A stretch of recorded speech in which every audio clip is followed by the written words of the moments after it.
Indonesia bersiap untuk langkah besar dalam hilirisasi energi, khususnya melalui proyek pembangkit listrik tenaga sampah atau Waste-to-Energy.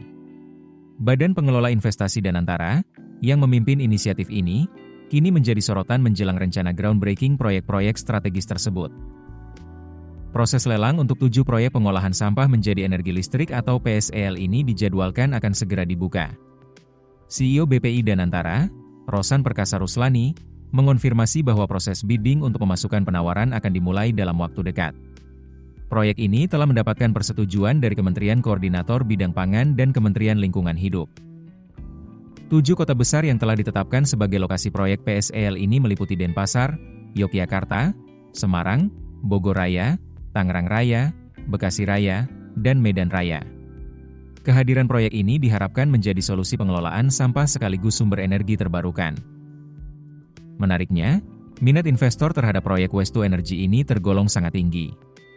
Data awal menunjukkan bahwa antara 120 hingga 200 perusahaan telah menyatakan minatnya sejak tahap awal.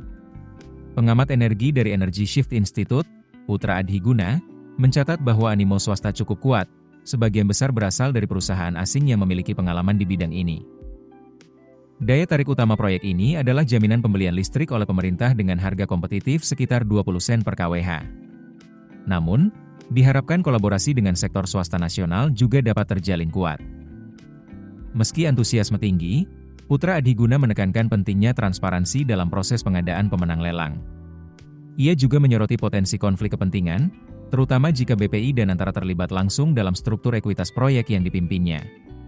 Transparansi menjadi kunci untuk memastikan keadilan dan akuntabilitas. Selain itu, tantangan teknis terkait karakteristik sampah di Indonesia juga menjadi perhatian.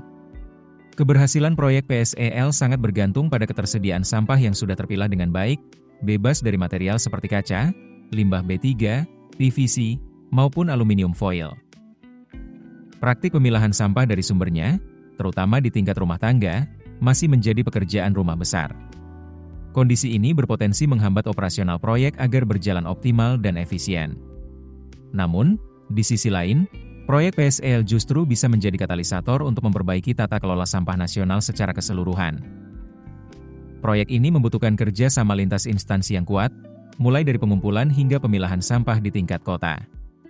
Sebelumnya, BPI Danantara berencana melakukan groundbreaking di 5 titik proyek hilirisasi dengan total investasi mencapai 100 triliun rupiah pada awal Februari 2026. Agenda strategis ini telah dilaporkan langsung oleh CEO BPI Danantara kepada Presiden Prabowo Subianto. Proyek Waste-to-Energy ini menjadi fokus utama karena dinilai mampu memberikan manfaat ganda, lingkungan yang lebih bersih dan nilai tambah ekonomi yang signifikan bagi negara. Keputusan bisnis terbaik datang dari data, bukan tebakan. Mudah berlangganan Business Insight dengan subscribe with Google.